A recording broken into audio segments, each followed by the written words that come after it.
When I'm recording this video, we're in the middle of the coronavirus pandemic of 2020.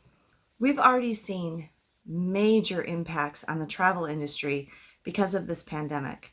Cruising is shut down, hotels are capacity is down by at least 80%. Airlines are severely cutting flights and in danger of going bankrupt. It's affected basically every branch of the travel industry and will very likely have long-term effects on travel going forward. The last time that we saw something that affected travel this much was after the terrorist attacks of September 11th, 2001. So in today's video, I want to talk about these two major events and how travel was impacted after 9/11 and how I think that travel might be impacted after the pandemic. Okay, if you are at least, say 25 years old, maybe 30, you probably have a very vivid memory of 9/11, how most people refer to the terrorist attacks that happened on September 11th, 2001 in New York City, the Pentagon in Washington, outside of Washington, D.C., and a field in Pennsylvania. First, before we talk about that, I definitely remember it very distinctly. Exactly when I found out about it, exactly what I was doing, exactly when I saw the second plane hit the second tower on TV live. I remember very distinctly when I saw the tower, the first tower that fell. It was a very emotional, powerful, frightening moment in history for everyone who was alive at that time and aware of what was going on. Before I talk too much more about it, I do always want to recommend some books. Two books that I have read about 9/11. One fiction book, a historical fiction book, and one nonfiction book, which is very well done. The two books are called, the fiction book, the historical fiction book, is another Susan Meisner. I've mentioned her before. I really like her historical fiction books. I think she does a lot of research for her historical fiction books. She really does a good job of helping you picture yourself in that place and that time and what was actually happening. And the book that she wrote that was talked about 9/11 is called A Fall of Marigolds. And this book actually covers three very significant periods in United States history. It talks about the Triangle Shirtwaist Fire, which happened in New York City. It talks about the use of Ellis Island as a, and this kind of goes with what's going on with the pandemic today. It talks about the use of Ellis Island as a hospital for people with contagious diseases. And it talks about 9/11, and it actually very seamlessly and in a very interesting way ties all three of those events together. It's a very good book, and I highly recommend it. Then the nonfiction book about 9/11 that I want to recommend is called 102 Minutes. And this book, the author really goes into incredible depth and very detailed description of specific people that were in the towers at the time of the attacks, a number of different people, where exactly they were and what exactly they were experiencing and what happened. And the time 102 minutes, if I remember right, is between the time that the first plane hit and the tower, which it was the second tower, I think, that collapsed first. Or it's between the time when the plane hit that tower and when that tower collapsed. I can't quite remember. It's hard to read it because it's so vivid and so detailed, and has survivors' accounts in there too. People on the stairs, firefighters and paramedics that were trying to get to people, people that were trapped up above the line where the plane had hit, who had no chance of being able to get down because they couldn't access the stairs. So that's another really good book about 9/11 if you want to read a more, at least focused on the Twin Towers, if you want to read a very vivid historical account. Okay, so one thing that we have to talk about is a lot of the people that are alive today were not alive when that happened, or they were too young to remember, and they just don't understand. I'll give you an example of how this struck home for me. I was teaching high school social studies in the fall of 2000. And if you remember, or if you know anything about history, the fall of 2000 was the presidential election between Bush and Gore that was contested, especially in Florida. The results were contested. They said it was too close to call. They didn't know who had won Florida. It really was making a huge difference in who won the election. And if you remember, there were all these pictures and news stories at the time of them looking at the ballots and checking for the hanging chads and all of that. And it was a big thing in history. It was a big moment in political history. And I was teaching my kids about this, my students, because this was very important. And we were talking a lot about the election. And I remember this one day very vividly. I was writing something on the board and I was talking about Bush and stuff. And a student raised his hand. These were like juniors and seniors in high school. And he raised his hand and he asked me something. And I can't remember exactly what his question was, but it just like hit me in the face like a splash of cold water, because I realized that these students, so this was 2000 and they would have been like 17 years old at the time, they had absolutely no idea that there were two different Bushes. They didn't know that there was the first President Bush, George H.W. Bush, who was president, and they didn't know that then, Clinton was in between, and then his son, George W. Bush, became president. They didn't know that there were two different people and that they were two different people. And I was just like, wait, what? And it just threw me. And I'm like, oh my gosh. And so I spent like the next 15, 20 minutes writing everything out on the board about who these two men were and that they were different men. And this is when this one, and this one was, director of the CIA and he was vice president under Reagan and, and explaining it all to them so they understood that these were two different people because they didn't know. And I also remember those same students at that time, maybe not that same class, but those same students, somebody asked me one time, who was president when I was born? And I told them Nixon. And they were like, oh my gosh, you're so old. I mean, it just seemed like so long ago to them. They couldn't even imagine that because Nixon seemed like so far in the past.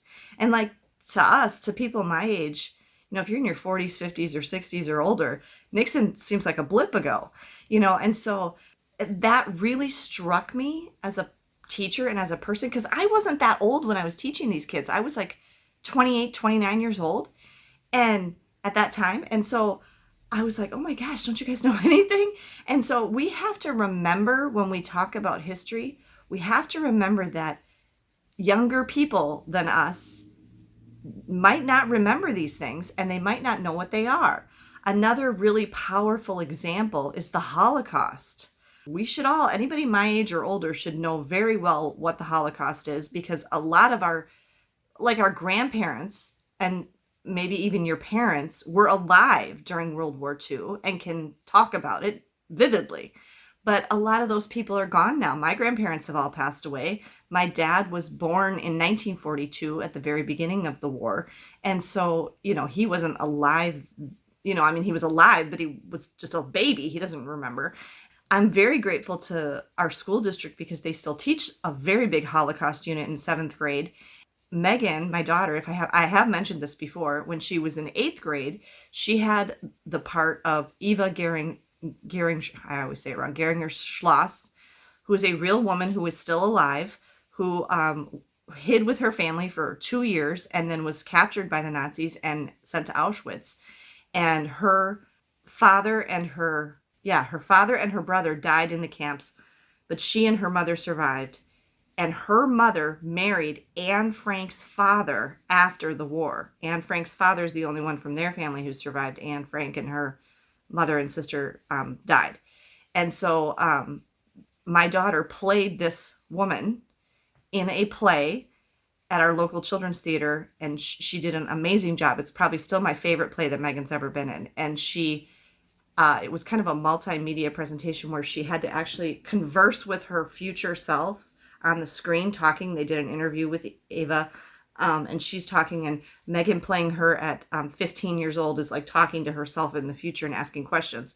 It's a very powerful, moving play. It's called And Then They Came for Me.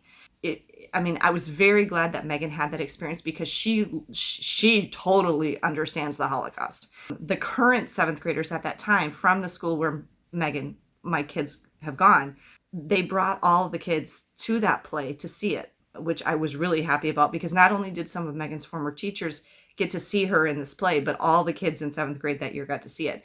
And that's another example of a historical event that we need to be careful because it seems like it should be a given. It seems like, well, everybody should understand this. But as it gets farther and farther away, it gets fainter in our memory. So, I mean, if you think about, like, I've talked a few times in regards to the pandemic about the 1918 flu pandemic, and you have to remember that's over 100 years ago now. So to the people who are young today, that seems so ancient that they can't even imagine it.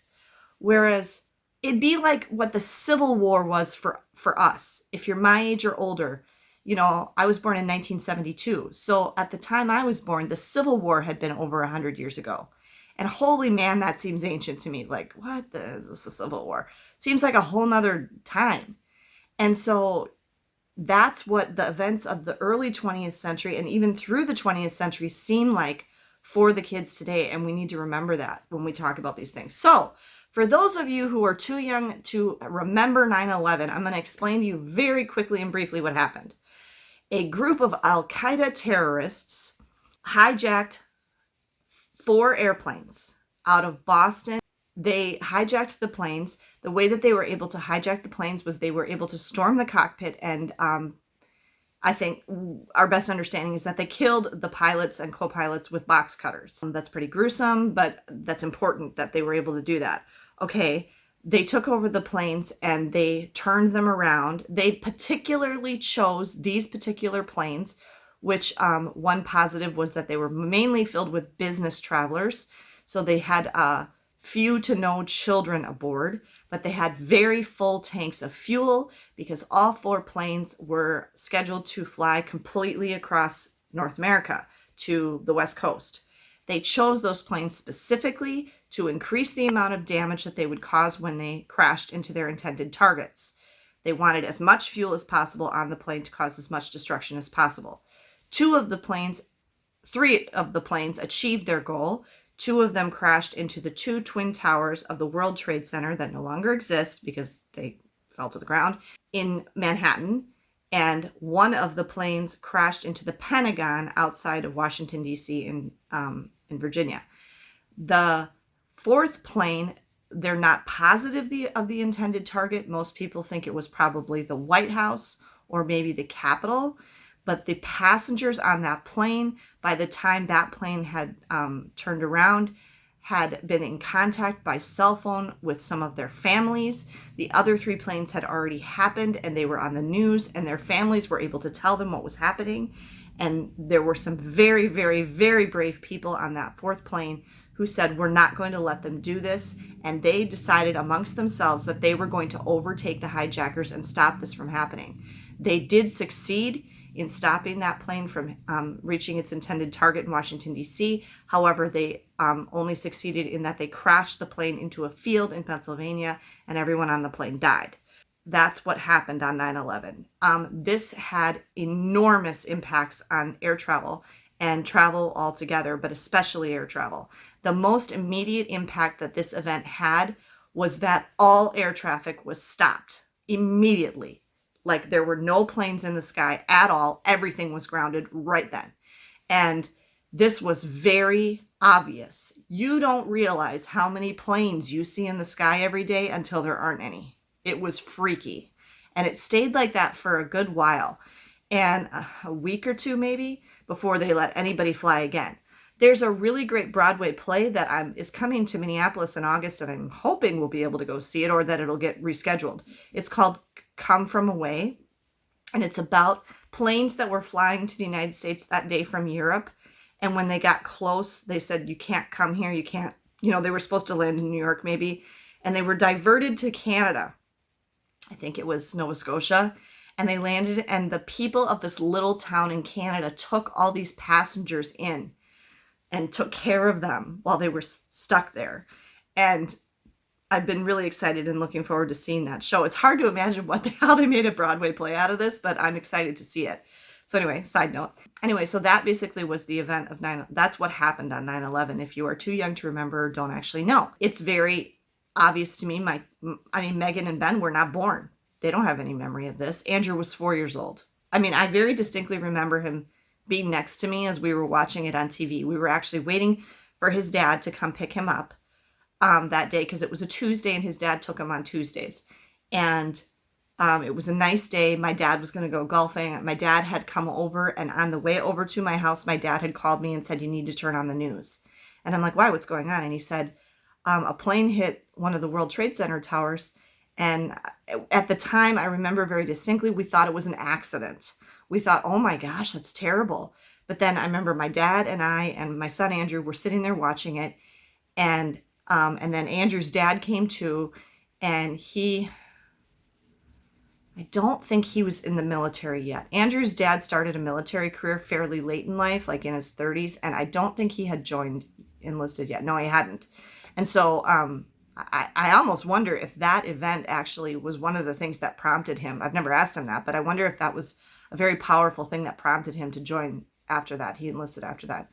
He's a captain in the Army National Guard. So anyway, I remember the four of us sitting there. And I remember Andrew asking, Mommy, were there kids on that plane? Because he had flown, he knew what flying was about and stuff. And that, I remember I started to cry because I was like, oh my gosh, are there kids on the plane? I didn't know. Okay, so that's what happened. Sorry about that kind of long explanation. These were the fatalities from 9/11. There were a total of 2,977 deaths that day. This included 265 people on the 4 planes, including the 19 hijackers. Everybody on the planes died. This also included 2,606 people who were in the World Trade Center and in the surrounding area in Lower Manhattan at the time, including 412 emergency workers, so police, firefighters, paramedics. 125 people lost their lives at the Pentagon. And then I wanted to point this out because I think this is important in comparing it with the pandemic. Countries that lost their citizens that day, the people who died that day were from 90 different countries. This really struck me, and Megan was struck by this too. I had never really heard that before. But this wasn't just Americans. There were people from 90 different countries that died that day. And the reason I think that's important is right now, as of last night when I looked, the pandemic had reached 185, I think, countries of the world. There's 195 countries in the world, if you don't know. There's 195. The pandemic is in 185 of them, so almost everywhere. And this is about half that. So about half the world, nations, lost people that day. Okay, the other thing I wanted to look up was how many people have died since 9/11 because of 9/11. And this probably doesn't include suicides, because I'm sure there probably would have been some of those. But as of August 2013, so this data is kind of old, but this is the only thing I could find. As of August 2013, 1,140 people in Manhattan had been diagnosed with cancer because of the stuff from the buildings. There was a lot of hazardous materials in the buildings, and when the towers fell like this, you saw pictures, this white powder, this dust went everywhere and got over everyone. And people have gotten cancer from that, especially firefighters and paramedics. I could not find how many of those people have died, but that's how many have been diagnosed with cancer as of 2013. Also, since August of 2013, 1,400 additional rescue workers have died, either from their injuries, or that might include suicide, or maybe from cancer. I'm not sure. And then this was notable. This, I guess, actually would go to that day and maybe shortly thereafter. There were 11 lost pregnancies. So those are the very sobering facts of the terrorist attacks of September 11th, 2001. Okay, let's talk about how that affected travel in the days following that event and to this day. Okay, there were 3 main things that happened as a result of, administrative things that happened as a result of 9/11. The first thing was that President Bush, the second President Bush, established the Department of Homeland Security in 2002. You're all probably familiar with the Department of Homeland Security, but before 2002, it did not exist. So the whole Department of Homeland Security was not a thing until after 9/11. That was established directly as a result of the events of 9/11. Okay, so that was one thing. The second thing was that the Immigration and Naturalization Service, which, sorry, quick side note, quick tangent, I was actually appointed to the Immigration and Naturalization Service in the early 90s. I actually went to Fort Snelling in Minneapolis. I took a federal exam. I passed with flying colors. I had to have an FBI screening. I had to fill out the longest form I've ever filled out in my life. It was like 65 pages long. I have an FBI file. I had to get fingerprinted. I had to go through 2 interviews with federal agents. And I was offered the job to go to become a member of the Immigration and Naturalization Service. The job was actually to work at O'Hare Airport in Chicago. I did not end up taking that job. I was about to leave for my language and weapons training in Virginia when I was found out I was pregnant with my son, Andrew. So life changes. But anyway, I could have been part of that. Anyway, I'm actually kind of glad now that I didn't do that, but that was a little blip in my personal history there for you. Okay, it was after that then that I became a teacher.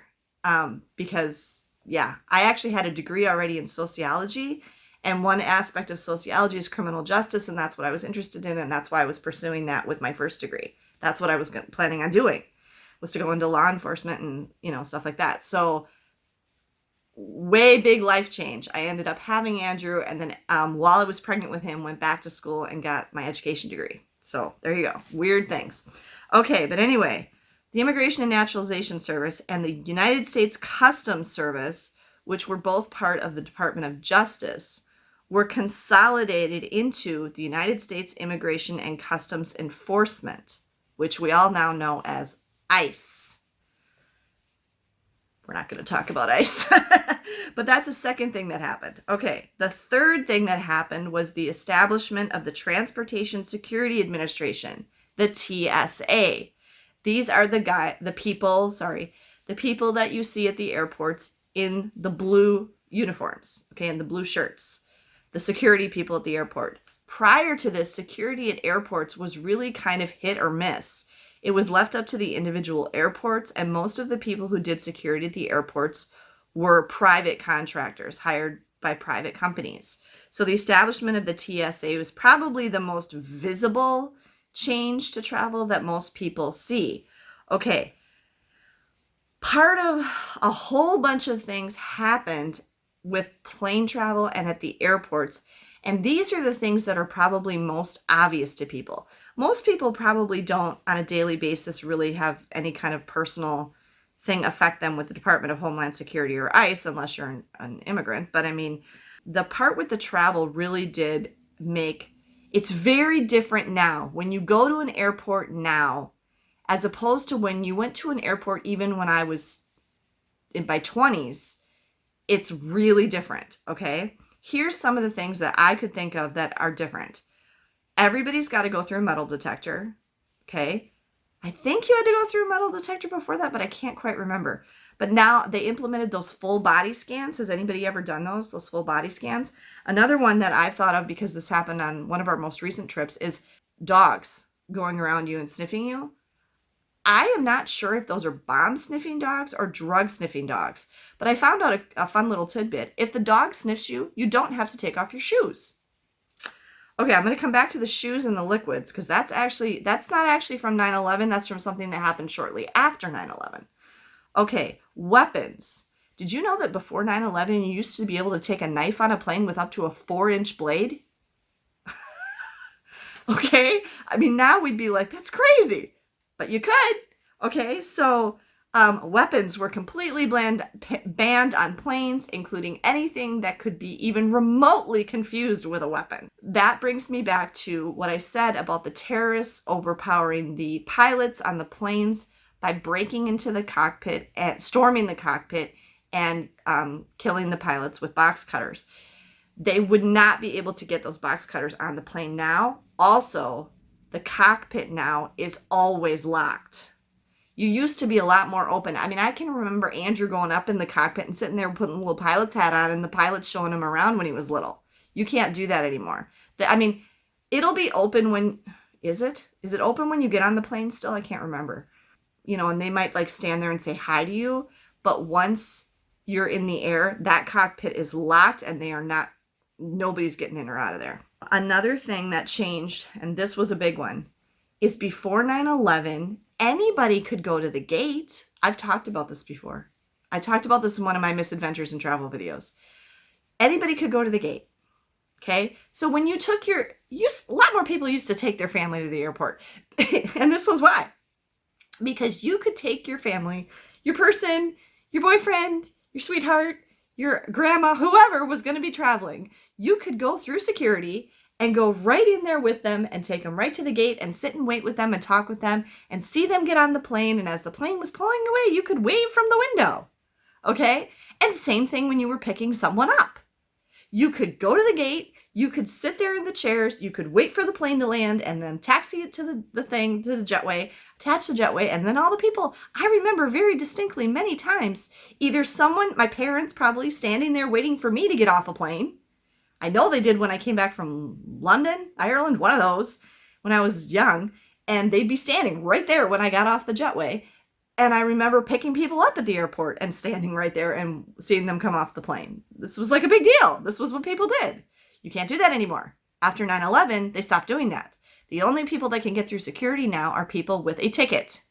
So that's why there's movies now, since 9/11 where people want to go catch the person they love or whatever and stop them from getting on the plane.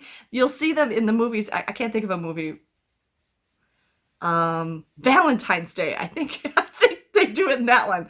They'll show the person actually having to go buy a ticket to anywhere just so they can get through security to go stop their person. Okay. So that's another big one. So the two other things, the taking off your shoes and the liquids, that was something that happened in the days shortly after 9/11. I should have looked up. I'm sorry. I should have looked up when exactly it happened, but there was another guy who was a terrorist who had a liquid explosive in his shoes. And I remember at the time when that happened, I didn't really even understand it. They caught him before anything happened. But after that happened, and it wasn't very long after 9/11, they started making everybody take off your shoes because they wanted to x-ray your shoes, just like they x-ray your bags. And that's when they stopped letting you take more than 3 ounces of liquid in your carry-on. You can still have more than 3 ounces of liquid in your checked luggage, which if you don't know, they x-ray your checked luggage too. You just don't see them do it. That's when the whole 113 TSA requirement came about, where you can only have one bag with one container containing no more than 3 ounces of liquid. I mean, you can have multiple little containers in there, but each of them has to only have 3 ounces of liquid. So that's when that happened. Okay, so very long thing getting there, talking about 9/11. So those are kind of the things we saw. And I guess we do see some security changes also in other areas of travel. I am particularly thinking about cruise ships, and let's take the Disney parks. You have pretty significant security to go through at cruise terminals. When you get on a cruise ship, you go through security just like you're going through security at an airport. I don't think those are TSA workers. I think they're actually like Port Authority workers, but you still have a security presence. You still go through a metal detector. You still have to get your stuff x-rayed. All of that is the same at a port as it is at an airport. I have been on a train since 9/11. I don't remember does anybody remember? If you go on Amtrak now, is there more security on Amtrak? I'm not sure about that. And then there might be a distinction between like long haul Amtrak trips and more localized like commuter rail travel. Another thing that you see a change at is like the security bag checks at theme parks. I mean, even Valley Fair does this up here in Minnesota. Any place you go where there's going to be a large number of crowds that could potentially be a terrorist target, you'll see very significant security checks to get through the gates. So, there's security guards there and they're looking through your bags. You'll see this even if you go to a big event at arena. We saw this when we went to Washington, D.C. and went into the National Archives. We were searched our stuff was searched pretty thoroughly there, and we had to go through a metal detector. And that was in 2006, so only 5 years later. So basically, 9/11 resulted in the establishment of these three agencies that I mentioned, and then in much more stringent security measures at any place involving travel or where large groups of people would be gathered. Those were the main effects. Okay, so that took me a long time to get through. But let's talk about what we think we're going to see comparatively as a result of the pandemic. In regard to cruising, I want to refer you to some of my YouTube friends who have already done excellent videos about what they foresee the changes will be to cruising. There's 3 people that I can think of. Cruise with Ben and David, and I will link their video up here. The day before I'm filming this, actually put out a video about the changes that they think will happen with cruising after we can go back to cruising. Another one is my friend Jason at Summit Push did a 2-part video on what changes he thinks will happen to cruising. Really, really well done. He really covered like 20 different things. And I'll link the first of that video up here so you can look at those. He did 2 videos on that. And then Tony from Lalita Loca has done quite a few videos talking about what he thinks will happen with cruising, or what he thinks should happen. And I'll link Lalita Loca up here so you can check out their channel. Tony does a daily cruise news kind of show, so you might want to check that out. Okay, so with cruising, I'm actually going to just refer over to those folks' videos because they've already talked about this at length. And you can watch those videos to see what kind of changes I think we'll see in cruising. I do think that cruising is going to be the place that we're going to see the most changes. And it's going to have to do with who gets let on the cruise. Okay, first of all, it's going to have to do with when are the cruise ships even going to be able to sail again at all? Where are they going to be able to go? Because a lot of ports aren't letting them dock anywhere. One of the things Jason mentioned, I know in his video, was more dependence on their own cruise lines' private islands because they don't need permission to go there because they already own the thing and so they can go there. And then like fit to sail, like if you're going to have to, are you going to have to be a certain age? Are you going to have to get a doctor's note? Are you going to have to be tested for the virus before you can go on a cruise ship? Are you going to have to be able to prove immunity to the virus or that you have the antibodies? These are all possibilities for even just being allowed on the cruise ship and whether the cruise ship is going to go at all. The other thing is going to be cruise ships are already just meticulously clean. I can't think of any place I've ever been that is as clean as a cruise ship.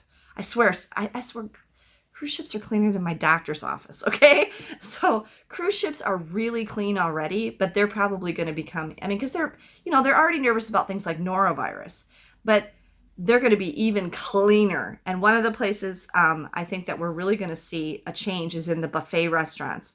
Morgan, my friend over at Very Unofficial Travel Guides, probably isn't going to like this, but he loves the buffet. He'd really prefer to just eat in the buffet all the time.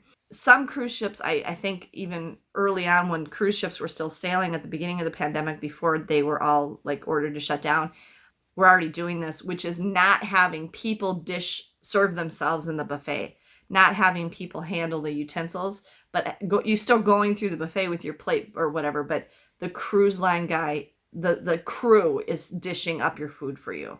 So I guess maybe they'd have the plate. I don't know. But anyway, that's probably going to be, I would suspect, a permanent change that we're going to see. With air travel, the airlines are actually the big airlines are in a fairly good position. They're going to get a bailout from the government. I don't think maybe some smaller airlines might go out of business as a result of this, but I think air travel will over time gradually return to normal, but that's just going to take time. It's hard to say. An airplane is a very confined, enclosed space, and you really do have to worry about transmission of infectious things on an airplane. But I don't know if they're going to be able to make any changes to air travel, really. Does anybody have any thoughts about that? What do you think? What do you see as being changes in air travel?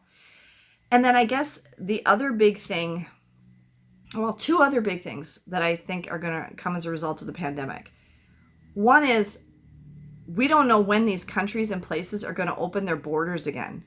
You know, right now the border to Canada's closed. The border, you know, a lot European countries are completely locked down. Italy, Spain, France. I'm not sure about Germany, the Netherlands, the UK. They're completely locked down. So you can't even get in and out of these places right now. So one thing that's going to happen is all of these borders are going to have to open back up. Because right now, travel basically is an impossibility. I mean, you can't even go to Florida right now.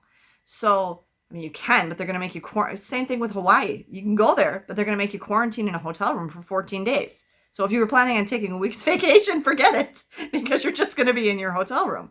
So until those things are lifted, those restrictions are lifted, travel is basically frozen. There just isn't any travel. So, I mean, I guess a big change is those restrictions being lifted and people being able to freely move about and travel from place to place again.